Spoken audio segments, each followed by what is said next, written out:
Good day everyone. This is the group 2 and as a continuation for the first report ICT policies and issues, we gonna continue reporting about the safety issues on the use of ICT including e-safety rules.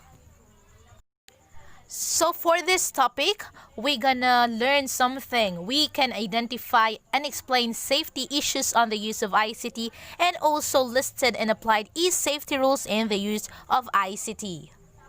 Using technology is not a risk by itself, but how it is used will be vulnerable to risk. When improperly used, it will impose danger to the users in school and at home. What are the safety issues that are needed to be addressed by safety policies and guidelines as future teachers? Do you need to know all of this? Some risk in the use of ICT and e-networking. Technology is a phenomenon that seems to be uncontrollable. Despite the so many benefits for teaching and learning, there are also negative effects or influence on the learners. Hence, as a future teachers, you have to be aware of how to safeguard learners in the school communities where they spend most of their waking hours and also their homes or facilities that provide opportunities to use digital technologies like internet cafes. Safeguard and protection should be primordial rule of parents, teachers, and schools. There are so many risks that we have to be aware in the use of digital technologies. Technology really help us in our daily lives, especially to teachers and students as well. But there are some disadvantages or risk in the use of ICT and e-networking. So what are this e-safety man di ay? Unsa man di ay ning e-safety?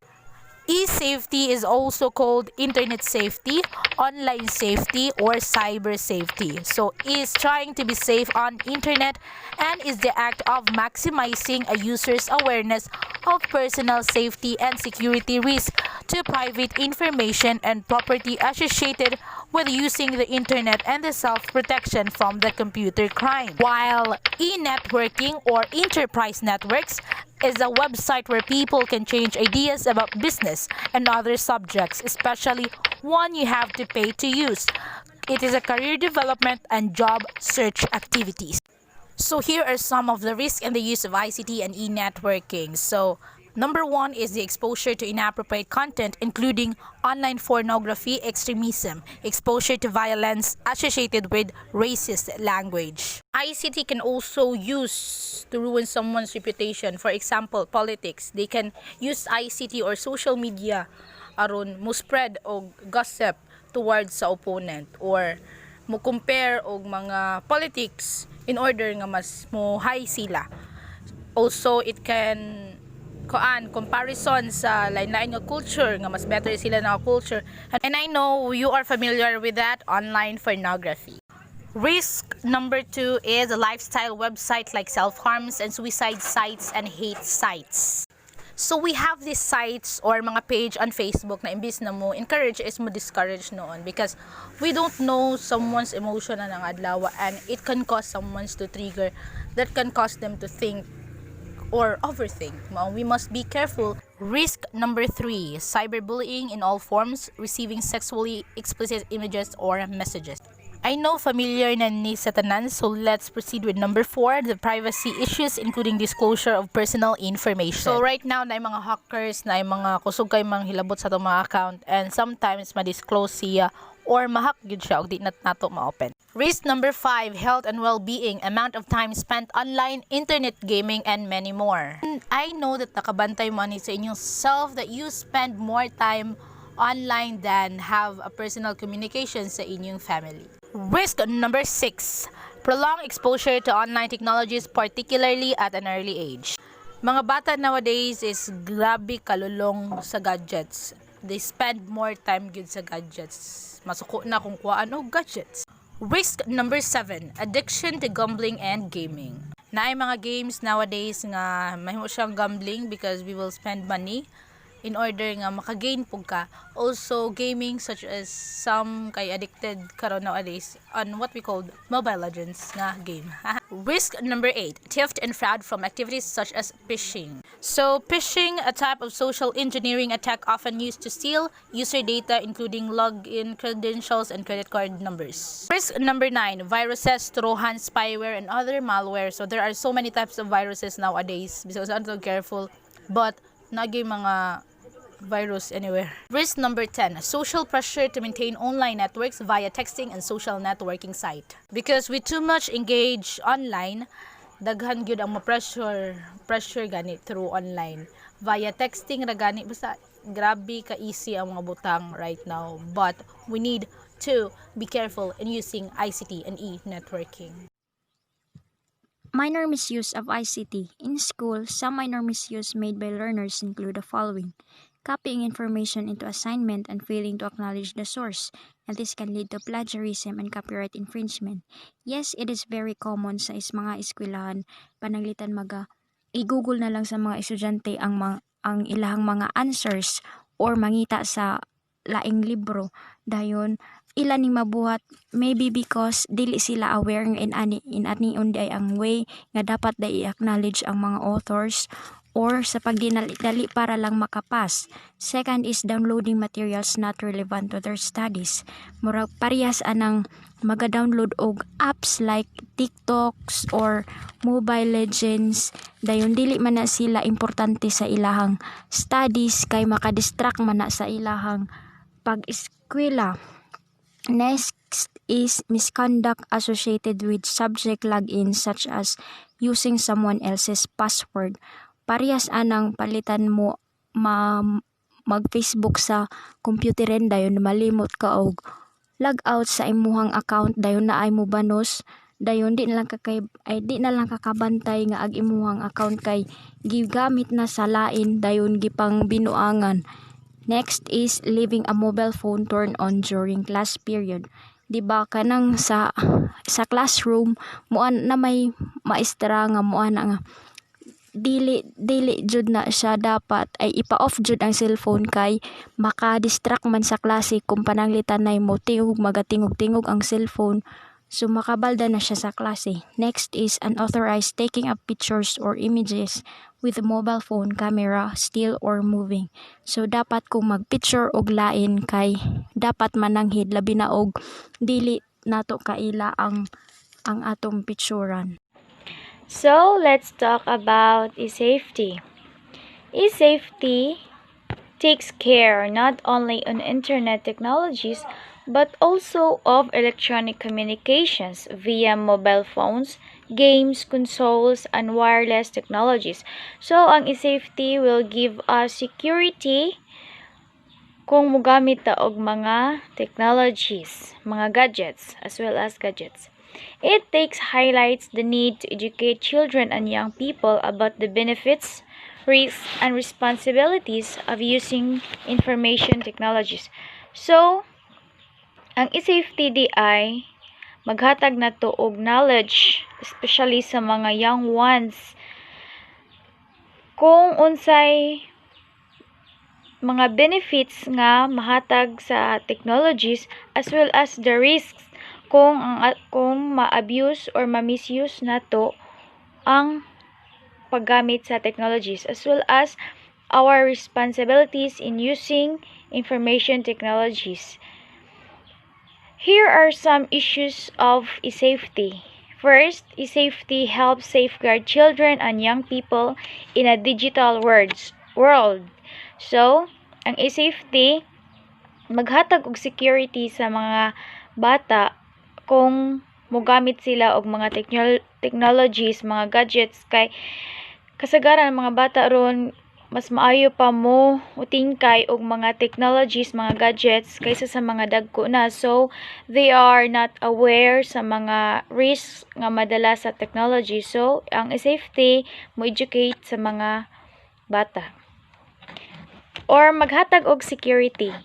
Second, e-safety emphasizes learning to understand a new technologies in a positive way. So mo-emphasize siya og learning, mo-educate siya kung unsaon paggamit ang mga technologies in a positive way.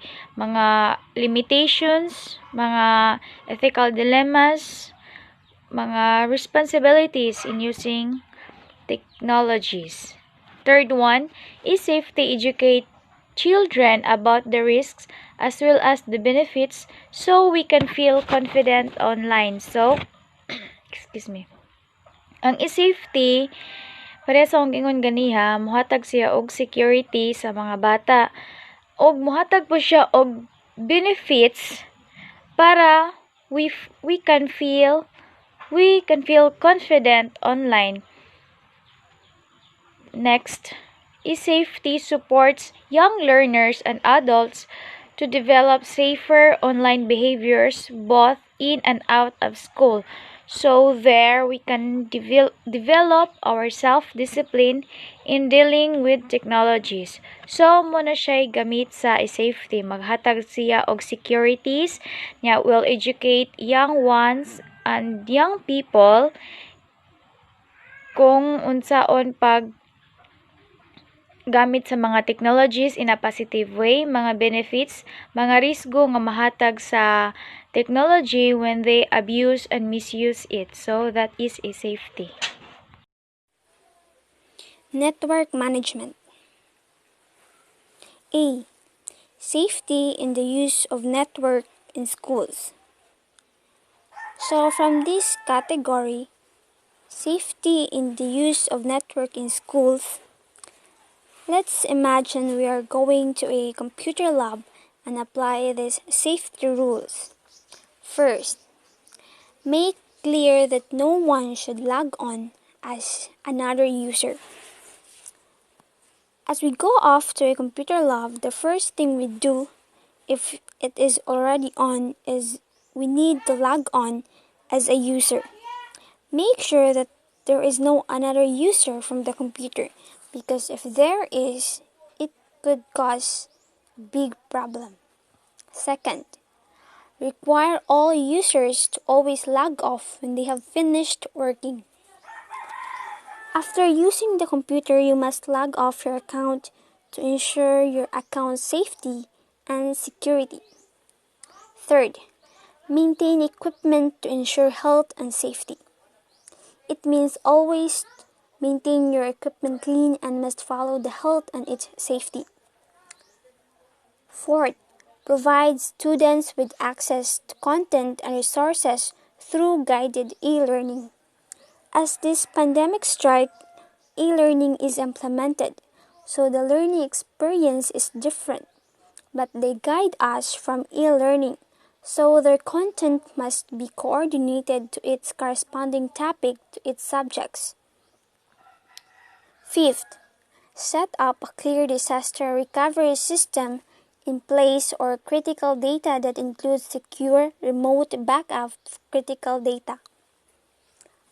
You must ensure all the data you search on is on clear disaster recovery system so that the data you put on will be included to its secure and remote backup for critical data.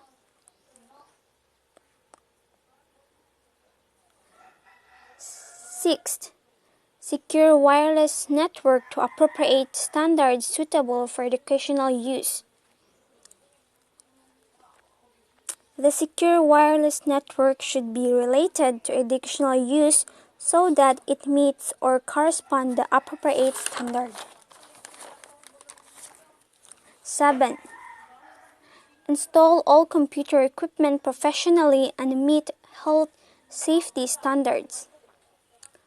All computers should done an installment to computer equipment so that it's ensured the health and safety standards. 8. Review the school ICT system regularly with regard to health and safety and security. After all, you must review the school ICT system to know the safety precautions and security. B. Password policy. Only authorized users will have individual passwords. Users are not permitted to disclose their passwords unless they got permission from the owner or from the management. The equipment that keeps the personal information shall be locked when unattended to prevent unauthorized access.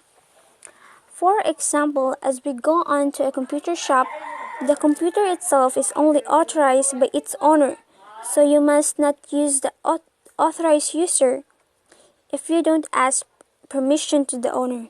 You must follow policy and rules to prevent commotion. Computers should be set to a timeout if they become unused for a certain period of time. If you already log on in a computer, there is allotted time for you when you should be timed out, because there is no certain extra time for you. Personal mobile phones and mobile devices. All mobile phones shall be kept away in a box away from the children, and access is only allowed at break time or at the end of classes or when needed during the class period.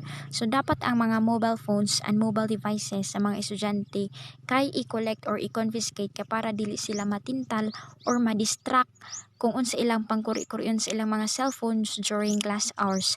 Kay bisan og magaklase ang mga teachers dayon dili i-collect ang ilang mga cellphones na ay tendency nga magatago-tago sila og gamit sa ilang mga mobile devices.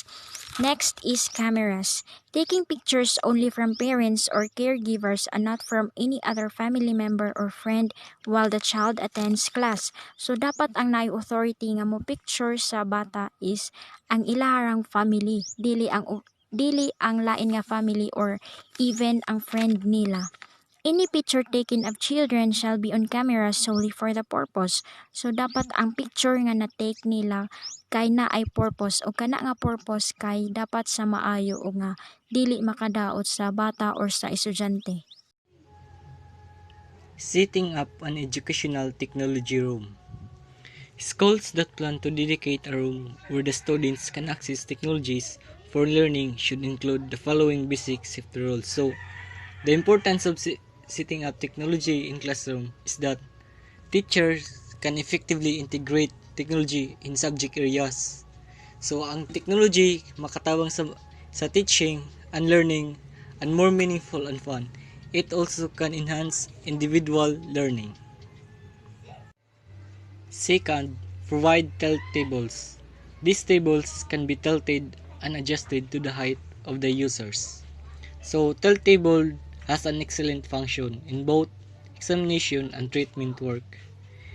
Ma-adjust ni siya for the comfort of the students or the teachers. The third one, provide an anti-glare screen filters.